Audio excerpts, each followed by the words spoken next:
Assalamualaikum warahmatullahi wabarakatuh. Dan di cerita kali ini, saya akan membacakan sebuah cerita yang saya ambil dari akun Facebook yang bernama Melati. Dan cerita ini berjudul Perlintasan Rel Kereta Api Tanpa Palang Pintu. Dan seperti apa ceritanya? Selamat mendengarkan. Sering kita temui, masih adanya perlintasan rel kereta api yang tanpa palang pintu di setiap tempat. Membuat masih adanya rasa khawatir di hati kita ketika melewati perlintasan di rel kereta api tersebut. Banyaknya kejadian-kejadian kecelakaan yang merenggut nyawa, dan banyak makan korban jiwa yang disebabkan oleh tidak adanya palang pintu untuk kereta api melintas itu, mengakibatkan suasana seram dan mencekam di malam hari ketika kita melalui jalan itu. Diceritakan oleh seorang lelaki yang bernama Edi. Dia adalah seorang pegawai yang bekerja di sebuah perusahaan kontraktor yang bergerak di bidang transportasi. Jelasnya, ia adalah driver atau sopir yang mengangkut karyawan dari rumah menuju lokasi pengeboran yang terletak jauh ke pelosok pedalaman. Pekerjaannya itu membuat ia harus bolak-balik dari kantor ke lokasi pengeboran, kemudian dari lokasi kembali lagi ke kantor, membawa kru atau karyawan yang bergantian bertugas setiap hari. Antara kantor dan lokasi tersebut harus melalui perlintasan rel kereta api yang tidak memiliki palang pintu di daerah yang namanya Sukajadi. Dulu sekali pernah ada palang pintu di daerah tersebut. Tapi seiring berjalannya waktu, maka palang pintu itu rusak dan patah, belum diperbaiki lagi hingga sekarang. Malam itu tidak seperti biasanya. Angin malam bertiup agak kencang. Udara terasa begitu dingin, namun Edi tetap menjalankan pekerjaannya mengantar jemput karyawan yang bekerja pada hari itu. Sesekali ia mengisap rok keretanya itu sambil mendengarkan alunan musik dari radio yang ada di mobil. Malam ini, ia akan pulang ke rumah setelah mengantar seluruh karyawannya ke rumah masing-masing. Pulang, mandi, bercanda dengan anak istrinya yang cantik. Itulah yang ada di pikiran Edi sekarang. Namun ketika mobil yang dikendarainya hendak mendekati perlintasan rel kereta api yang tanpa palang pintu tersebut, tiba-tiba saja ia melihat seseorang yang berada di pinggir sedang berdiri dan melambaikan tangan kepadanya. Dan ternyata ia adalah seorang perempuan yang mengenakan pakaian aneh, seperti busana kerajaan tempo dulu. Wanita tersebut melambaikan tangan kepadanya, seolah memanggil dan ingin ikut dengan Edi masuk ke dalam mobil yang dikendarai oleh laki itu. Edi yang terkejut dengan adanya wanita yang berdiri di samping rel kereta api malam-malam begini pun melambatkan laju kendaraannya itu hingga ia hampir melintasi rel kereta api yang tanpa adanya palang pintu tersebut. Siapa lagi yang berdiri malam-malam begini di pinggiran rel kereta api itu ya? Ucapnya berbicara sendiri. Wanita itu cantik sekali. Mukanya ayu, rambutnya digelung indah ke belakang seperti disanggul. Pakaiannya menggunakan kemben berwarna hijau dan berkain batik yang coraknya unik, serta warna batik yang abstrak. Tak lupa ia mengenakan selendang putih yang sengaja ia kerudungkan di kepalanya. Sempurna. Itulah kata yang tepat untuk menggambarkan sosok wanita tersebut. Dari jauh sudah kedengaran deru laju roda kereta yang bergerak cepat sekali. Sesekali terdengar suara klakson kereta yang dibunyikan oleh masinis. Tapi ada hal yang aneh terjadi pada laki-laki itu. Ia sepertinya sama sekali tidak melihat dan mengetahui bahwa ada sebuah kereta api yang berjalan dengan kecepatan tinggi menuju ke arahnya. Bahkan, masinis kereta pun telah berulang kali membunyikan klakson kereta yang suaranya keras sekali, memecah kesunyian malam.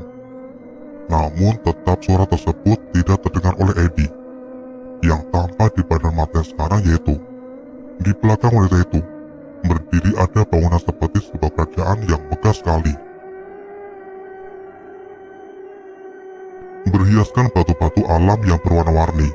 Dindingnya berwarna putih gading, sedangkan lantainya terbuat dari marmer dengan kualitas terbaik. Atapnya yang menjulang tinggi itu seperti hendak merengkuh langit, saking tingginya. Indah dan megah sekali rumah itu. Sepertinya aku belum pernah melihat rumah seindah ini dan semegah itu, pikir laki itu.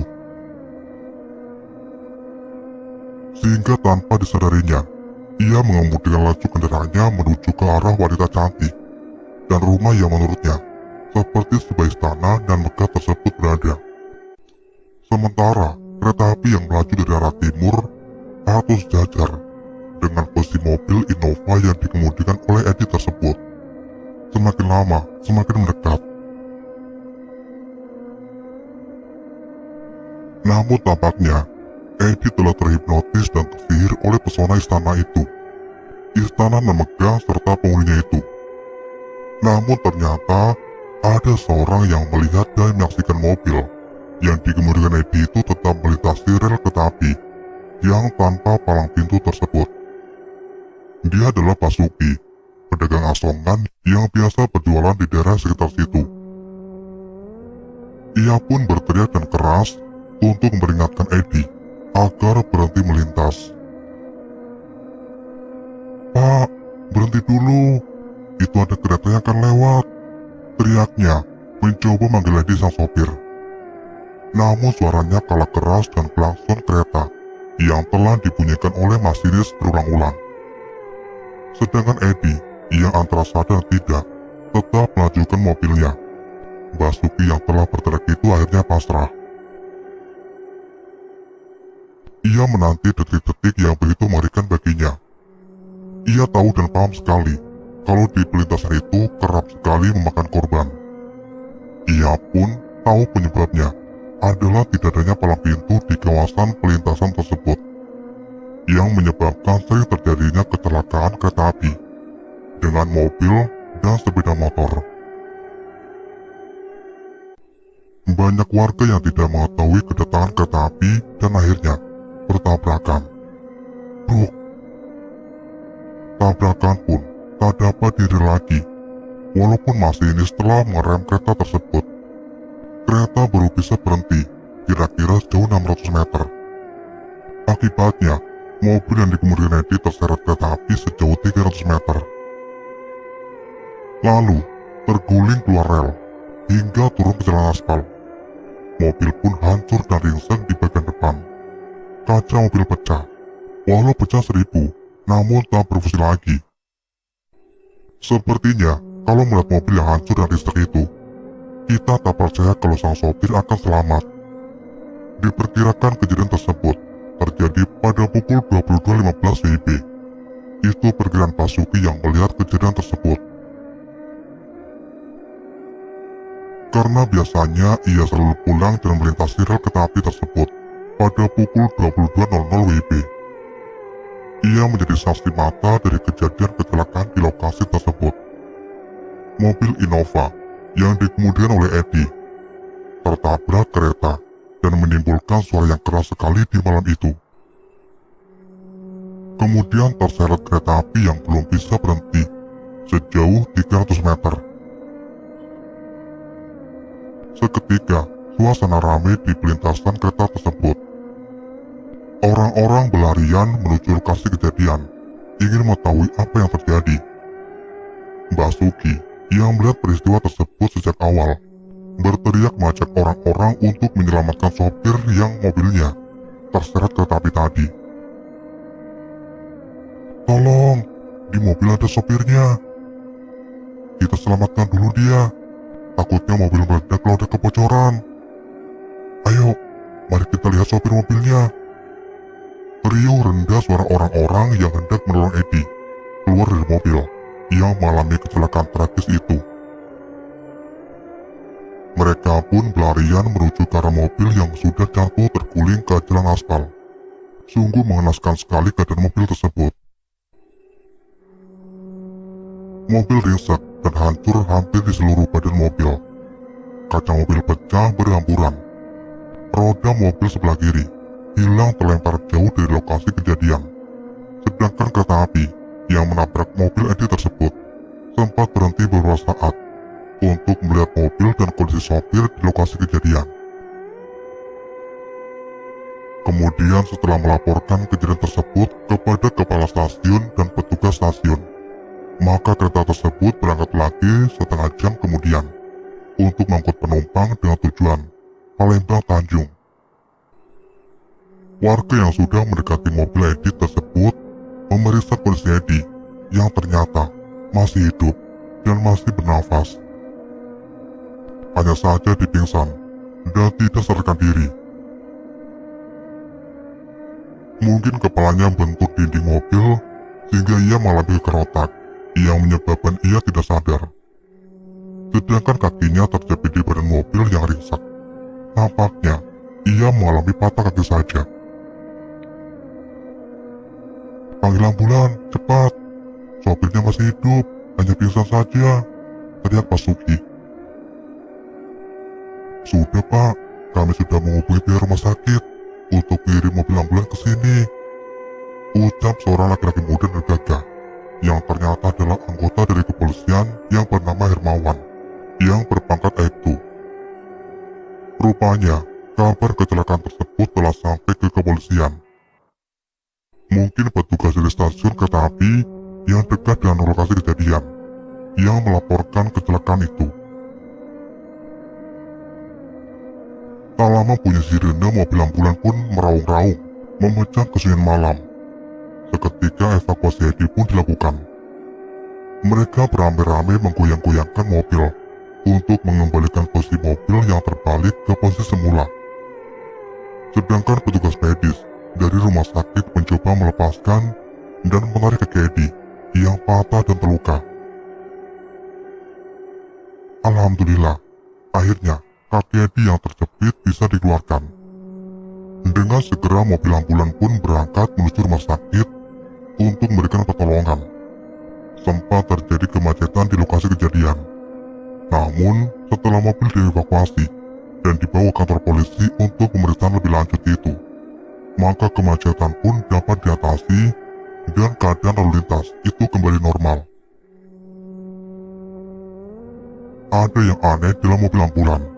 Petugas sepertinya melihat Edi tersenyum dan berbicara sendiri. Dalam pingsannya, ia berkata, "Aku di mana dan kalian mau apa?"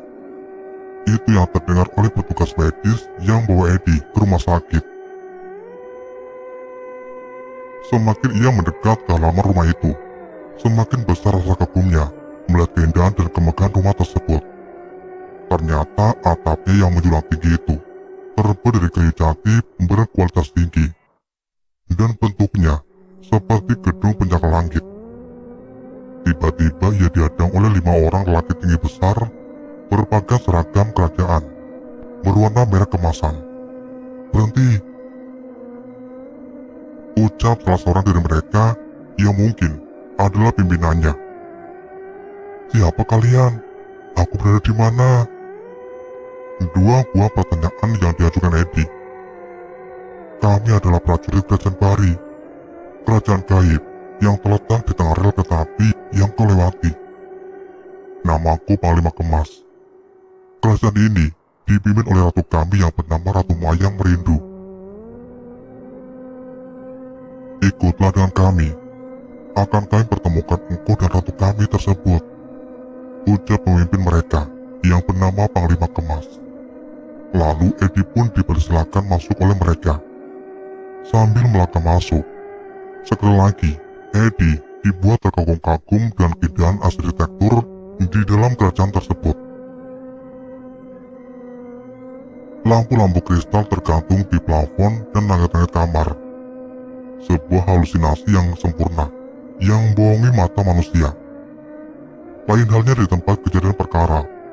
Polisi sibuk menanya saksi mata di tempat kejadian. Bapak siapa namanya, Pak? Nama saya Basuki. Saya adalah pedagang asongan yang sehari-harinya berdagang di sekitar sini, Pak. Bapak melihat kronologi kejadian tabrakan kereta dan mobil Innova tadi, Pak. Betul, Pak, saya melihatnya. Awalnya mobil datang dari arah yang sama dengan kedatangan kereta. Sebelum kejadian, saya sempat berteriak dan memperingati pengemudi mobil tersebut untuk berhenti, Pak. Namun pengemudi itu seperti tidak mendengar teriakan saya. Tatapan matanya kosong, Pak, sehingga ia tetap melintasi rel kereta api tersebut. Yang menjadi pertanyaannya adalah, mengapa di perlintasan itu kerap sekali makan korban? Jawabnya adalah, tidak adanya palang pintu di kawasan perlintasan tersebut. Banyak warga yang tidak mengetahui kedatangan kereta api dan akhirnya bertabrakan. Sehingga sering terjadi kecelakaan kereta api dan mobil dan sepeda motor.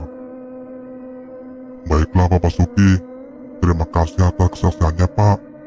Mungkin bila suatu waktu diperlukan, Bapak mau datang ke kantor kami untuk penyelidikan lebih lanjut. Saya siap, Pak, ucap Basuki. Setelah lebih kurang 4 jam ditutup dan ditunda pemberangkatan berikutnya, maka rel kereta api tersebut dibuat kembali.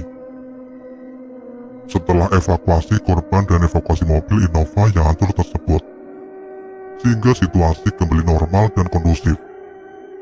Kembali kepada evakuasi korban yang bernama Edi. Setelah dibawa ke rumah sakit yang terdekat di daerah Sukajadi, korban pun dirawat di ruang UGD dan langsung diberikan pertolongan pertama. Edi ternyata masih pingsan, tetapi kerap kali terdengar ia seperti tidak sadar mengoceh dan berbicara sendiri, seperti ada sesuatu yang ia ajak berinteraksi dalam keadaan tanpa sadar. Keluarga terdekat pun segera dihubungi dan diberitahukan oleh petugas kepolisian. Informasi nomor telepon dan alamat rumah didapatkan dari kantor tempat Edi bekerja. Maaf, ini kediaman rumah Bapak Edi Wibowo. Betul sekali, Pak. Ada yang bisa saya bantu? Jawab istrinya yang bernama Indah. Maaf Ibu, suami Ibu mengalami kecelakaan. Mobilnya tabrakan dengan kereta di daerah Sukajadi, di rel kereta api yang tanpa palang pintu. Korban pingsan, dan sekarang dirawat di rumah sakit di daerah Sukajadi. Kami minta Ibu dapat segera ke sana. Terima kasih. Istri Edi, yaitu Indah, berteriak histeris. Ia tak percaya suaminya mengalami kecelakaan. Tragisnya tabrakan dengan kereta api. Ia menjerit dan menangis sejadi-jadinya. Sehingga ponsel yang pegang jatuh terlepas di tangannya. Ia pun jatuh terduduk dan lemas. Indah nampaknya shock berat mendengar kecelakaan yang dialami suaminya. Indah, istri Edi, yang mendengar kabar tentang kecelakaan yang menimpa suaminya itu, masih terduduk lemas. Ia seperti tak bertenaga, namun perlahan ia mencoba bangkit untuk berdiri. Kemudian memanggil adiknya yang bernama Surti. Surti, tolong jaga si Ade ya. Mas Edi mendapat kecelakaan. Mobilnya tertabrak kereta. Mbak sekarang juga akan berangkat ke rumah sakit untuk memastikan dan melihat keadaan Mas Edi. Baik Mbak, Mbak berangkat dengan siapa? Mbak pakai motor, sendirian saja. Hati-hati di rumah ya Surti. Nanti Mbak kabarin gimana keadaan Mas Edi setelah sampai di sana. Dengan terburu-buru, berangkatlah Indah menuju rumah sakit di daerah Sukajadi. Ada lagi yang ia pikirkan. Baginya, keselamatan suaminya lah yang menjadi prioritas sekarang.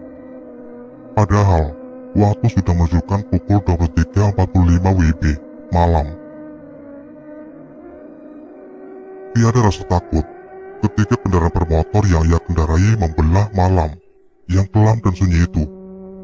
Indah maju motornya dengan kencang sekali. Ia ingin segera sampai di rumah sakit. Hatinya belum merasa tenang bila belum melihat kondisi suaminya. Ya Allah, berilah hamba kekuatan menghadapi cobaan ini, jeritan hatinya pilu. Ia memasrahkan nasib keluarganya bila memang harus begini. Tak terasa, bulir-bulir air mata pun jatuh menetes, membasahi pipinya yang mulus.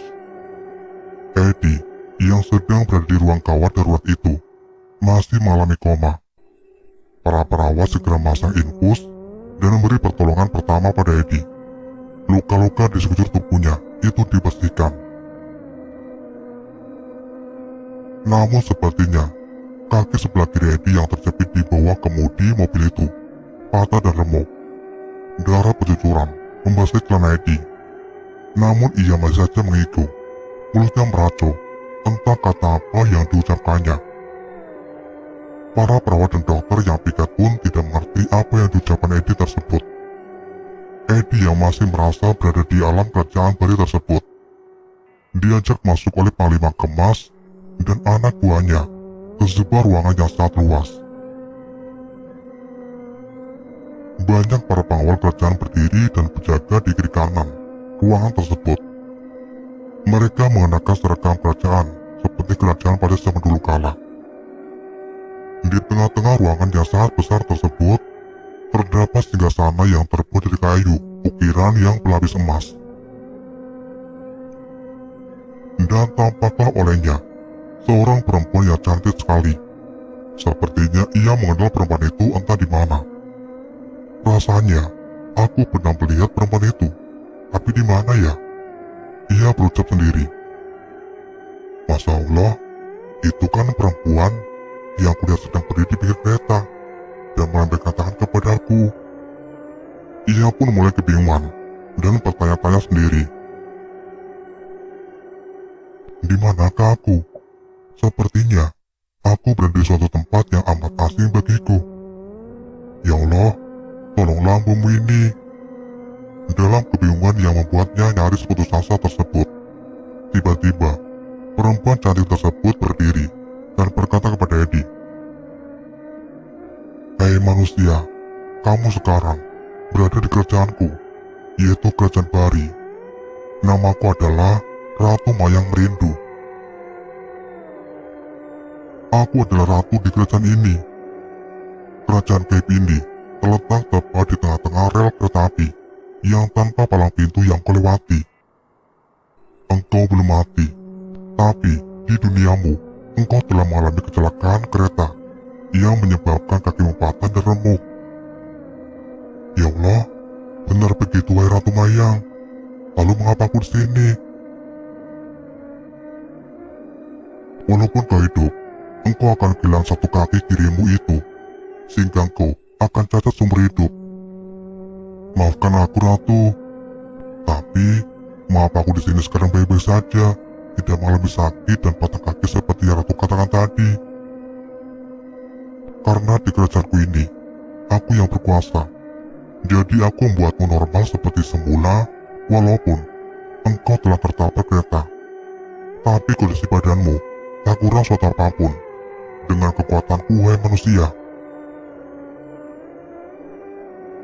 Bagaimana nasib anak dan istriku, Ratu? Aku sangat menyayangi mereka. Aku tak mau kehilangan mereka, Ratu. Begitupun sebaliknya, mereka tak mau kehilangan aku. Aku berikan pilihan kepadamu, wahai manusia. Tinggal di sini dan menjadi suamiku di kerajaan Cape ini, dan kondisi tubuh kembali normal seperti semula. Engkau juga tak usah susah payah mencari nafkah untuk anak dan istrimu. Tugasmu hanya memberikan keturunan buatku, hanya itu, ujar sang ratu. Pilihan yang kedua, engkau akan kembali ke duniamu, dunia yang nyata. Namun, engkau akan kehilangan salah satu kakimu itu, yaitu kaki sebelah kirimu karena kecelakaan ini. Karena di dunia, kekuatanku tidak berfungsi. Bagaimana? Apakah engkau akan memilih pilihan pertama atau kedua? Mendengar pilihan yang diucapkan oleh Ratu Mayang Merindu kepadanya, itu membuat Eddie bingung tak tahu apa yang ada di benaknya. Namun, setelah melihat seluruh kejadian yang menimpanya, Ia pun beristighfar menyebut nama Allah. Astagfirullahaladzim. Edi baru menyadari bahwa Ratu Mayang adalah merupakan golongan dari bangsa jin yang akan menyesatkan dan memberi tipu daya kepada dirinya.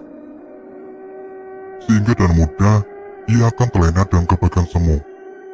Lalu dengan lantangnya ia berkata, "Wahai sang ratu penguasa kerajaan Kebari, aku berterima kasih karena engkau telah milikku untuk menjadi pendampingmu. Namun, aku sangat mencintai dan menyayangi istriku dan anakku, sehingga mohon maaf, aku menolak tawaranmu. Aku lebih milih istri dan anakku, walau konsekuensinya, aku akan cacat seumur hidup." Begitulah jawaban yang diberikan Edi kepada ratu tersebut. Tak lama kemudian sampailah Indah di rumah sakit di daerah Sukajadi. Ia pun memarkirkan motornya di tempat parkiran rumah sakit, lalu bergegas mencari di mana tempat suaminya Edi dibawa setelah kecelakaan. Ia pun bertanya pada pegawai yang sedang bertugas di bagian informasi. "Permisi, selamat malam Pak. Saya mencari suami saya yang bernama Edi, yang barusan mengalami kecelakaan, yaitu mobilnya tertabrak kereta api." "Maaf, ibu ini siapanya Pak Edi ya?" "Saya istrinya Pak.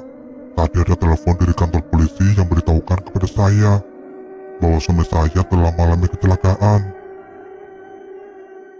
yaitu mobil yang dikemudikannya tertabrak kereta api Pak." "Oh iya Bu, suami ibu masih dirawat intensif di UGD.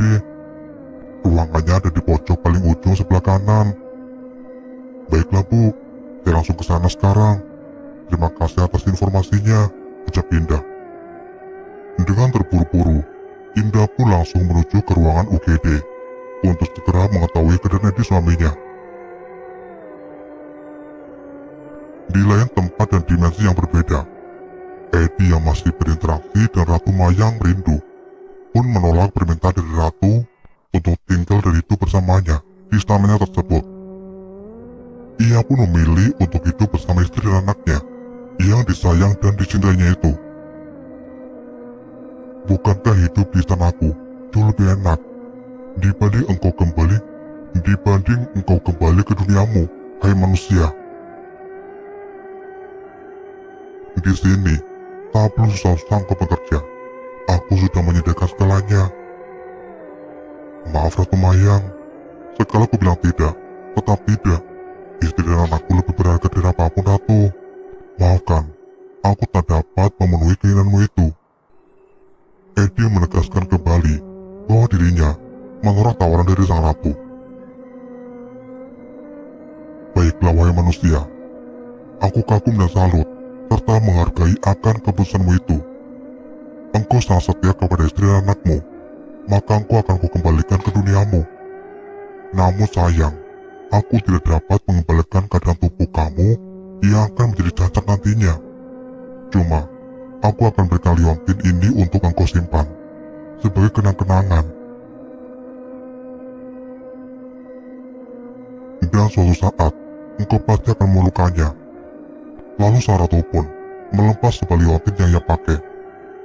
Sebuah liontin yang berbentuk hati dan berkilo-kilo, sehingga Edi pun silau dibuatnya. "Indah sekali Ratu. Apakah kau pantas mendapatkannya? Aku hanyalah seorang biasa Ratu." "Engkau orang baik Edi. Aku kagum padamu. Engkau tidak tergoda dengan apa yang aku tawarkan. Setia dan sayang, serta sangat mencintai istri dan anakmu. Jarang ada orang seperti kamu di masa sekarang. Kembali ke duniamu dan nikmatilah hidupmu bersama keluargamu. Terima kasih Ratu Mayang. Maafkan aku. Aku tidak dapat memenuhi keinginanmu. Semoga suatu saat kita dapat bertemu kembali." Lalu Edi pun merasakan kantuk yang luar biasa. Ia mencoba untuk memaksakan diri agar tetap terjaga. Namun akhirnya ia pun tak ingat apa-apa lagi. Sementara Indah sudah masuk ke ruang UGD di rumah sakit tersebut. Ia pun seketika melihat suaminya yang dalam posisi koma, sedang diberi perawatan karena kakinya terus-menerus mengeluarkan darah. Astagfirullahaladzim, Mas Edi. Indah pun berteriak keras sekali sambil menangis berair mata. Seketika semua orang yang berada di ruang itu pun merasa ikut terbawa suasana duka. Mas, bangun mas. Ini aku mas, Indah. Tangis Indah terseduh-seduh.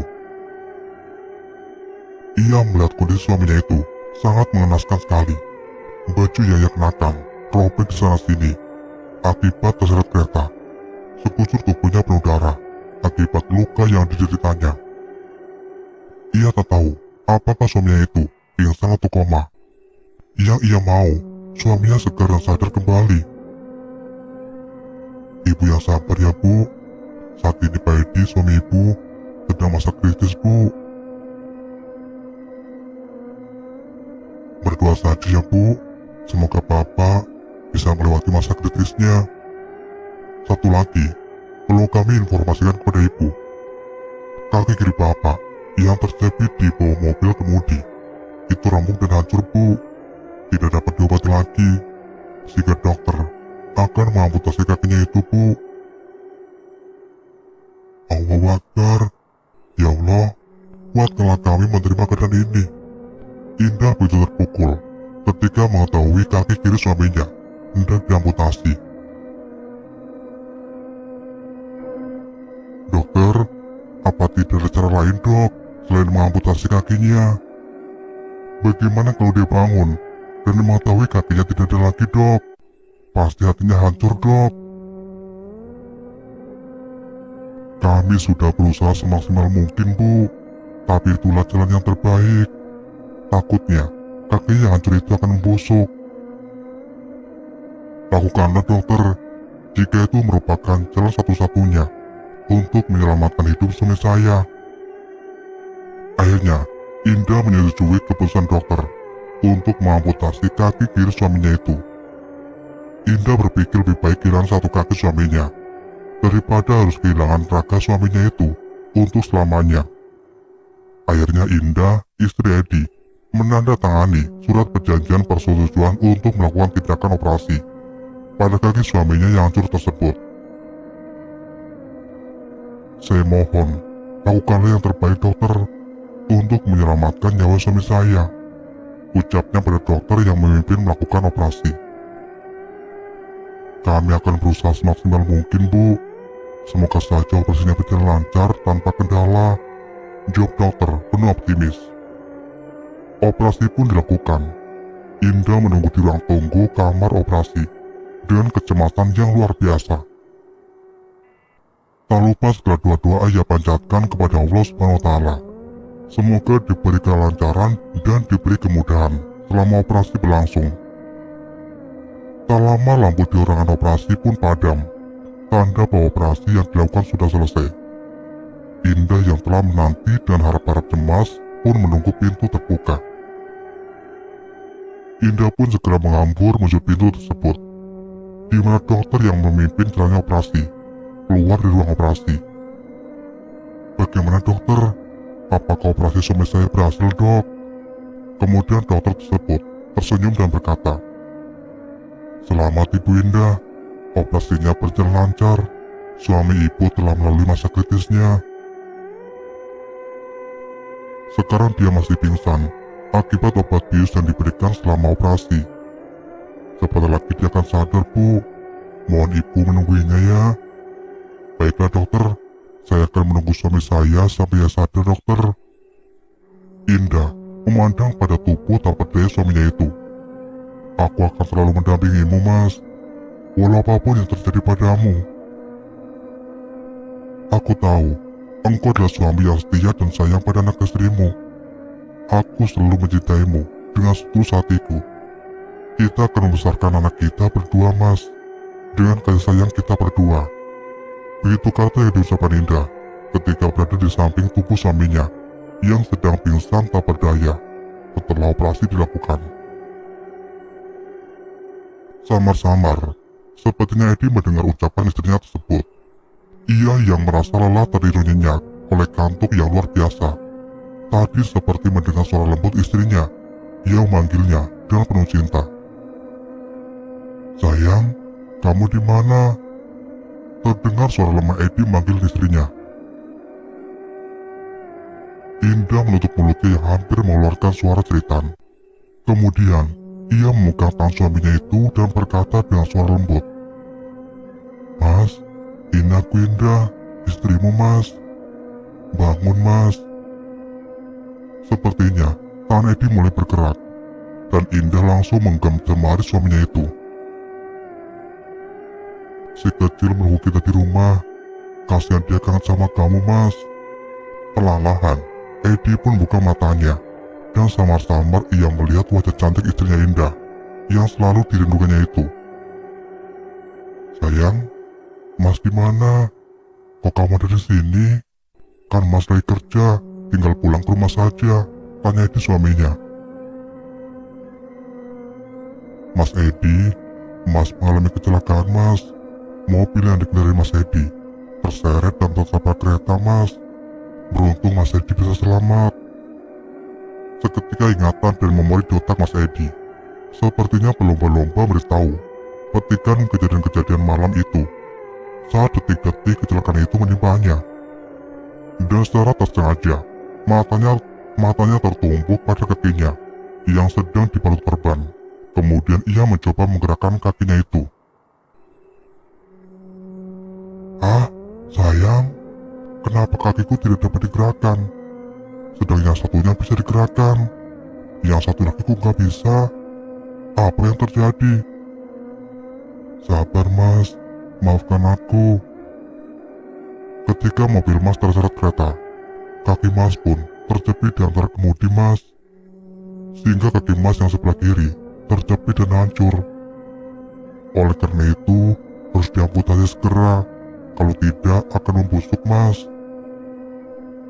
Jadi aku langsung setuju saja ketika dokter menawarkan dua pilihan sulit. Mas kehilangan satu kaki, atau aku harus kehilangan Mas untuk selamanya. Indah pun terdesak-desak sambil mencoba menghapus air matanya. "Ya Allah ya Rob, sungguh berat cobaan yang harus aku lalui. Satu kakiku harus diamputasi. Bagaimana aku mencari nafkah untuk istriku dan anakku ya Allah?" Edi pun meratapi nasib buruk yang menimpanya itu dan terasa tak percaya dengan apa yang telah terjadi. Edi pun menjerit keras sekali sehingga dokter dan perawat pun berdatangan ke ruangan itu untuk mengetahui apa yang terjadi. Mereka melihat Edi yang tengah menjerit tadi pun maklum akan reaksi Edi. Semua orang pasti awalnya tidak dapat menerima kenyataan yang terjadi. "Maaf Pak Edi, kami hanya ingin menyelamatkan nyawa Pak Edi. Terlambat sedikit saja, kaki Bapak yang remuk itu akan membusuk. Tapi, saya tidak dapat melakukan apapun juga dokter. Insya Allah dan izin Allah, semua bakal teratasi Pak," ucap dokter menenangkan hati Edi. "Mas Edi, aku akan selalu ada untukmu Mas," ucap Indah lembut. "Terima kasih sayang atas ketulusanmu. Aku bangga sekali memiliki istri sepertimu," katanya mulai melupakan kesedihannya. "Sama-sama Mas, aku juga bahagia menjadi istrimu Mas, dan bisa selalu mendampingimu." Tiba-tiba, Edi teringat akan sesuatu. "Loh, kok beneran ada lintun ini di tanganku?" tanya Edi bingung. "Kenapa Mas? Apa yang terjadi Mas?" Kemudian, Edi menceritakan awal mula terjadi kecelakaan itu, karena ia melihat sebuah istana Bari yang indah sekali. Juga pertemuannya dan Ratu Mayang Merindu, yang ia ingin ikut ke istananya dan menjadikan ia sebagai suaminya, dengan jaminan akan memenuhi semua kebutuhan hidup istri dan anak semata wayangnya itu. Terus, Mas mau jadi suaminya dalam jin. Itu adalah jin Mas yang ingin menggoda kita agar kita lupa akan kodrat kita sebagai manusia dan menyesatkan kita Mas. Indah sedikit cemburu mendengar cerita suaminya. Namun, Ia tidak mempersoalkannya, karena ia tahu suaminya amat mencintai dan menyayangi mereka berdua. Tak ada yang lain selain kamu sayang dilamati Mas. Kalian berdua adalah permata hati Mas yang akan selalu Mas jaga dan lindungi. Aku percaya semua itu Mas, ucap Indah sambil tersenyum. Kemudian, Edi menyerahkan liontin tersebut pada Indah untuk disimpan. Simpanlah sayang, kata Ratu. Liontin itu suatu-waktu akan berguna buat kita. Indah pun menyimpan liontin tersebut ke dalam saku celananya. Setelah menjalani perawatan intensif di rumah sakit tersebut, akhirnya Edi kembali pulang ke rumah. Segala biaya pengobatan ditanggung oleh perusahaan tempat ia bekerja. Karena merasa ia telah cacat dan tak dapat bekerja seperti dulu lagi, Edi pun mundurkan diri di perusahaan tersebut. Sudah kamu pikirkan lagi Edi, dengan keputusanmu itu? Apa kamu tak akan menyesal nantinya? Karena zaman sekarang amat susah cari kerja, kata manajer perusahaan. Sudah Pak, saya sudah memikirkannya dengan matang. Daripada perusahaan yang merumahkan saya, lebih baik saya duluan yang mundurkan diri, ucapnya lagi. Istrinya pun tidak dapat berbuat apa-apa dengan apa yang telah menjadi keputusan suaminya itu. Ia hanya bisa pasrah sambil berdoa, berharap hidup mereka nanti akan baik-baik saja. Sebagai tanda terima kasih perusahaan pada Edi yang sudah lama bekerja, perusahaan pun memberikan pesangon alias uang jasa pada Edi yang telah bekerja dengan baik dan loyal. Mereka pun hidup sementara dari hasil pesangon tersebut. Edi pun hanya di rumah saja menjalani hari-hari sebagai manusia baru. Ya, ia tidak cacat alias buntung. Menjalani hari-hari dengan satu kaki amatlah berat. Untung dengan kesetiaan dan kasih sayang Indah istrinya, serta anak semata wayangnya, semua itu dapat dilaluinya dengan tabah. Sayang, sepertinya kita harus mempunyai usaha lain untuk menunjang kehidupan kita nanti, kata Edi suatu hari. Usaha apa Mas? Tanya Indah penasaran. Kamu ingat liontin yang Mas suruh simpan kemarin? Itu sepertinya adalah sebuah belian yang mahal harganya. Coba kamu tanya di toko belian di sana, siapa tahu harganya mahal. Kita bisa usaha dan hasil penjualan liontin tersebut. Baik Mas, nanti aku bawa ke toko belian tersebut. Tak lama kemudian, Indah membawa liontin tersebut ke toko belian. Kemudian ia memperlihatkan liontin berwarna biru tersebut pada pemilik toko dan bertanya, "Maaf Pak, saya mau tanya, ini berlian atau perhiasan biasa ya?" Pemilik toko pun menerima liontin tersebut dan memeriksanya. "Wah, kenapa Pak?" tanya Indah barusan. "Ibu dapat dari mana liontin ini Bu?" tanyanya lagi. Indah tidak menceritakan itu dari mana, namun ia akui itu adalah pemberian ibunya. Itu adalah liontin warisan turun-temurun Pak, mulai dari nenek ke ibu saya, dan akhirnya menjadi milik saya. Menakjubkan Bu, ini adalah pilihan langka Bu, indah sekali, cahayanya gemerlap dan terang sekali. Juga hasil pembuatannya yang halus sekali. Ibu mau menjualnya berapa Bu? Tanya pemilik toko. Bapak sesuaikan saja harganya dan barangnya Pak. Setelah tawar-menawar yang alot, maka disepakati harganya adalah 300 juta rupiah. Sebuah harga yang fantastis. Indah pun rasanya mau melompat-lompat kegirangan saking gembiranya. Ia tidak menyangka ternyata benda itu adalah penyelamat hidup mereka. "Tunggu aku di rumah Mas, kamu pasti tidak percaya dengan apa yang kubawa," batinnya. Ia pun pulang ke rumah dan rasa antara percaya dan tidak, sambil membawa satu tas penuh uang hasil penjualan berlian tersebut. "Terima kasih ya Allah, Engkau telah mendengar doa-doa hamba selama ini, sehingga kami mendapatkan anugerah yang luar biasa. Alhamdulillah," Wah syukurillah.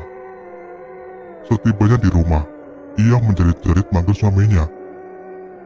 Mas Edi. Edi yang sedang duduk di ruang tamu pun menjawab. Kita berhasil mas, katanya sambil meluk Edi suaminya. Liontin tersebut ternyata adalah berlian yang sangat mahal dan langka mas. Ia kagum dan takjub dengan liontin tersebut, ucap Indah. Dan tahu nggak mas, berapa harga liontin tersebut kita jual? 300 juta mas. Kita akan punya usaha mas. Hidup kita nggak akan susah lagi. Ah, Ratu Mayang merindu. Benar katamu. Suatu saat nanti, liontin itu akan berguna. Terima kasih Ratu. Edi pun berterima kasih pada Ratu yang telah berinya liontin tersebut. Setelah keduanya berkonsultasi, mereka sepakat akan buka sebuah toko spare part alat-alat mobil. Mereka pun bekerja sama dengan perusahaan di mana Edi bekerja dulu. Alhamdulillah, hidup keduanya telah berkecukupan sekarang.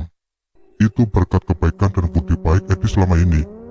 Walaupun cacat, ia dapat memenuhi kebutuhan istri dan anaknya dengan hasil dari toko tersebut. Kata pepatah, siapa menabur benih akan menuai hasilnya. Edi pun hidup bahagia bersama istri dan anaknya hingga akhir hayatnya. Oke teman-teman, sekian dulu untuk cerita hari ini. Dan semoga dapat diambil pembelajaran dalam cerita ini. Dan tetap nantikan cerita-cerita selanjutnya dari channel ini. Wassalamualaikum warahmatullahi wabarakatuh.